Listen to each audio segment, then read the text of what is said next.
আলাইকুম, welcome to my channel উমিস cooking world. আশা করছি যে যেখানে আছেন আল্লাহর রহমতে ভালো আছেন, আমিও ভালো আছি আলহামদুলিল্লাহ। আজ আমি একটি Turkish dessert baklava recipe share করব। তো চলুন দেখে নেওয়া যাক এখানে আমি কি দিয়েছি।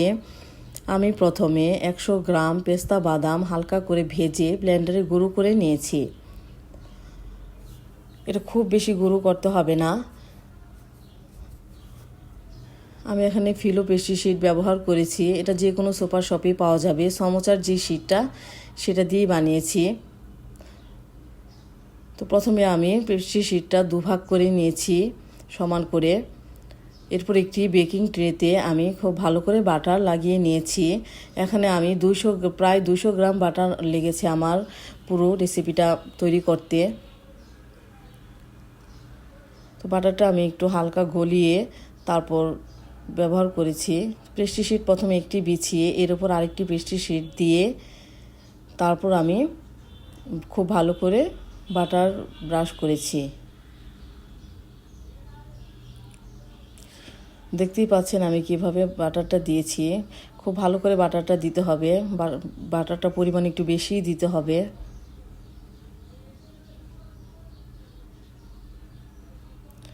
এবং চারপাশে খুব ভালো করে বাটারটা লাগাতে হবে। অবশ্যই চারপাশে খুব ভালো করে বাটার দিতে হবে, একটু বেশি করে, নয়তো একদম ড্রাই হয়ে যাবে এটা বেকিং করার পর। এরপর আমি আবার আরেকটি শিট দিয়েছি, আবার বাটার লাগাচ্ছি। এমন করে আমি অর্ধেকটা শিট এখানে ব্যবহার করেছি। আগেই বলেছিলাম দুভাগ করে নিয়েছিলাম, তো এক ভাগ আমি এখানে বিছিয়ে নিয়েছি এবং প্রতিটা ভাজে ভাজে আমি বাটার ব্রাশ করেছি।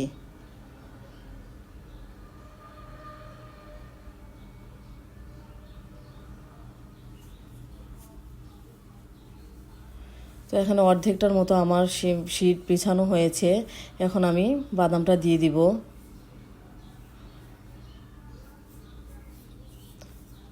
বাদামটা অবশ্যই আপনাদের টেস্টের উপরে দিবেন। যদি বেশি মজা খেতে চান অবশ্যই একটু বেশি করে বাদাম দিতে হবে।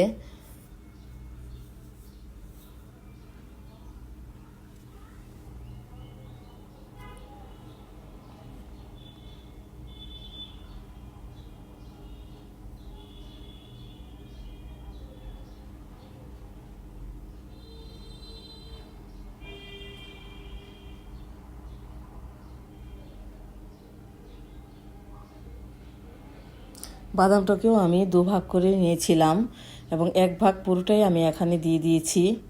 এখানে এক ভাগের চেয়ে একটু বেশি দিয়েছি।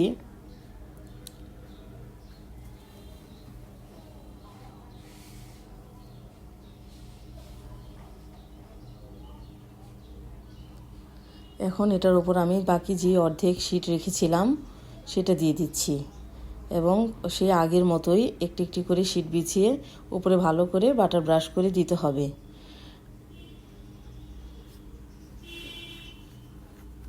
আমার এখানে 200 গ্রামের চেয়ে সামান্য কম বাটার লেগেছিল।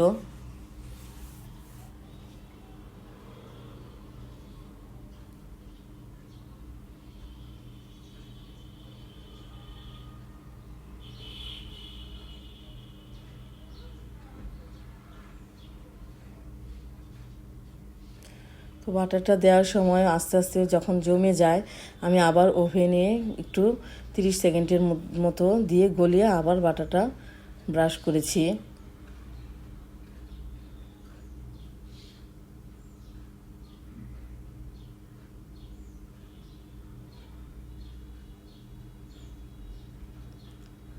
এভাবে আমি সবগুলো শিট একটি একটি করে বাটার দিয়ে দিয়ে বিছিয়ে নিয়েছি।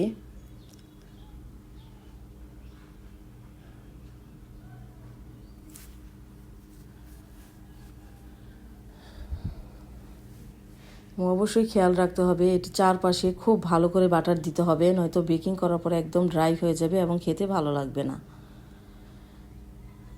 আপনাদের পছন্দ মতো এটা কেটে নেবেন। আমি এখানে বেশ কয়েকটি সাইজই করেছি আমার খাওয়ার সুবিধার্থে। বাচ্চারা আছে, ছোট বড় দুই সাইজই করেছি আমি। আপনারা যেভাবে পছন্দ করেন সেভাবেই সাইজ করে নেবেন। এটা ইচ্ছে করলে একটু বাঁকা বাঁকা করেও সাইজ করা যাবে।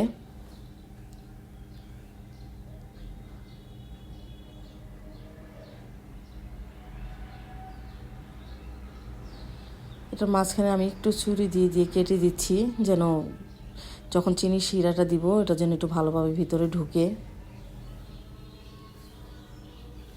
এখানে আমি 2 কাপ চিনি এবং 1 কাপের চেয়ে সামান্য বেশি পানি দিয়ে 6-7 মিনিটের মতো জাল করে নিয়েছি। এটা জাল করার পর এখানে এক স্লাইস লেবু দিয়েছি, চিপে না, শুধু লেবুটা কেটে দিয়ে দিয়েছি।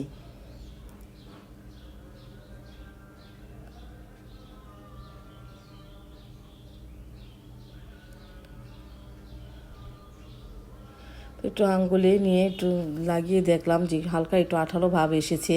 এটা খুব বেশি ঘন করা যাবে না, তাহলে দেওয়ার পর একদম জমে যাবে। আমি এটা ওভেনে 10 মিনিট প্রি হিটে 150 ডিগ্রি সেলসিয়াসে বেক করে নিয়েছি এবং 20 মিনিটের মতো বেক করেছি।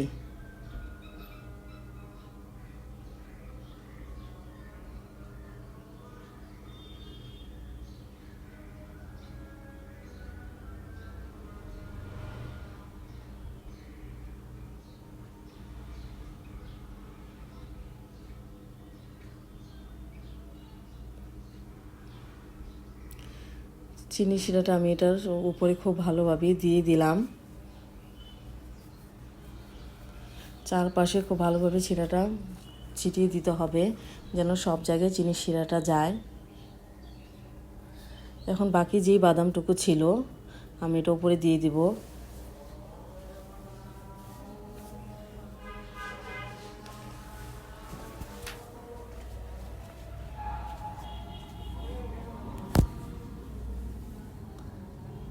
এটার উপরে আমি বাদামটা দিয়ে দিচ্ছি।